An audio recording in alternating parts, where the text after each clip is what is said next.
But then there's, for a long time we've been talking about racial demographics, and this is the conversation that certainly they like to have on the right. Oh, look at all these African Americans who voted for Barack Obama, and that kind of thing. But the fact of the matter is that there are generational demographics coming along. And in my book, The Crash of 2016, my newest book, there's some extensive conversation about this. About in fact, I credit Neil Howe and William Strauss, the authors of The Fourth Turning, with introducing me to this concept. That every 4 generations, we just go through a whole brand new cycle. And every fourth, it's like there's these 4 generations. There's the generation that experiences a crash and a war. Now, you could argue that they've been out of order, that we had the Afghan and Iraqi wars and then we had the crash. Or you could argue that there's a war coming, a world war that has not yet come, that is going to come out of the crash when the crash gets really bad in 2016.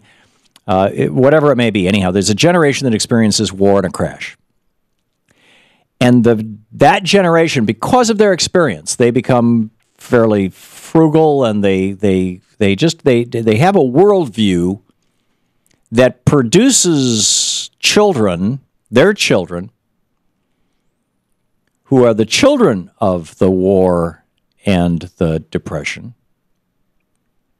And those children, for this millennial generation, have not yet been born, or are just starting to be born. But they certainly haven't come of age. But they had come of age. This was the generation that, was being born in the 30s and 40s and like that, 30s and 40s. That generation, then, they're the slow and steady builders. So the first generation experiences crash and war. The second generation says, okay, enough of this. We don't want any more crashes. We don't want any more wars. We want stability. And they become conservative in the classic sense, in that they just simply, nose to the grindstone. When I was a kid, we referred to them as the silent generation. Tom Brokaw started calling them the greatest generation. My father's generation, they were kids during World War II. They were children during the Great Depression. And then that generation, their children, which would be me, which is the boomer generation, their children, and arguably part of, the Gen X, their children say, that careful builder stuff and 40 years at the same job and all, don't complain and all that, that didn't get you very far, did it? We want to figure out what's the meaning of life. And we want to change the world for the better. And so you get this idealist generation.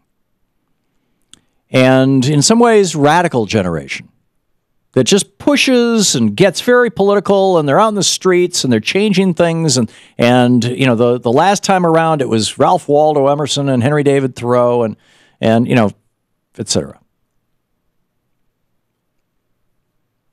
And in this generation, it was the SDS and people experimenting with LSD, the Timothy Learys and the Ram Dasses and the Beatles and the Maharishi and the whole thing, okay?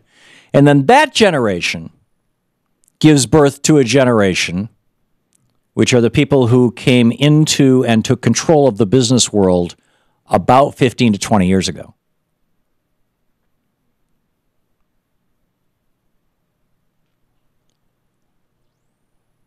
They give birth to a generation that then says, our parents spent all their time, gazing at their navels or getting high or protesting in the streets, and it didn't get them anywhere. Screw that. I'm going to get rich. This is the fourth generation, okay? So the first generation experiences war and depression. They give birth to a generation that just carefully builds things because they want stability. They give birth to a generation that says that stability was nice, thank you very much, but it's boring. So they give birth to the rabble-rouser generation. And the rabble-rouser generation then gives birth to a generation that says, that rabble-rousing didn't get you anywhere. Let's get rich. Let's make some money. And that's the generation of the roaring 20s. And that's the generation that ran our businesses, that was in their 30s, 20s, 30s, early 40s, running our businesses over the last decade, 2 decades, decade and a half. And that generation, because their motto, that fourth generation, their motto is greed is good. That would be the people in their 30s and 40s by and large right now. They screw things up so bad that they provoke another Great Depression. Hey, let's do away with Glass-Steagall. That sounds like a great idea. And along comes another Great Depression. And the cycle starts all over again. So, and 4 generations, each generation is about 20 years, 4 generations about 80 years. So 80 years ago, we had the Great Depression in World War II. 80 years before that, there was the Great Depression of 1857 and the Civil War. 80 years before that was the Great Depression of 1700 and the American Revolution.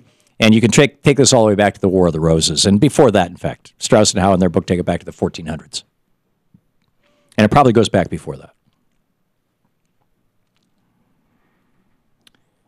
So the millennial generation, the kids who are being born now, are not being born now, who are the young people, the teenagers now, and the people in their early 20s, are increasingly this incredibly liberal generation. They're the generation that experienced the war and the Depression.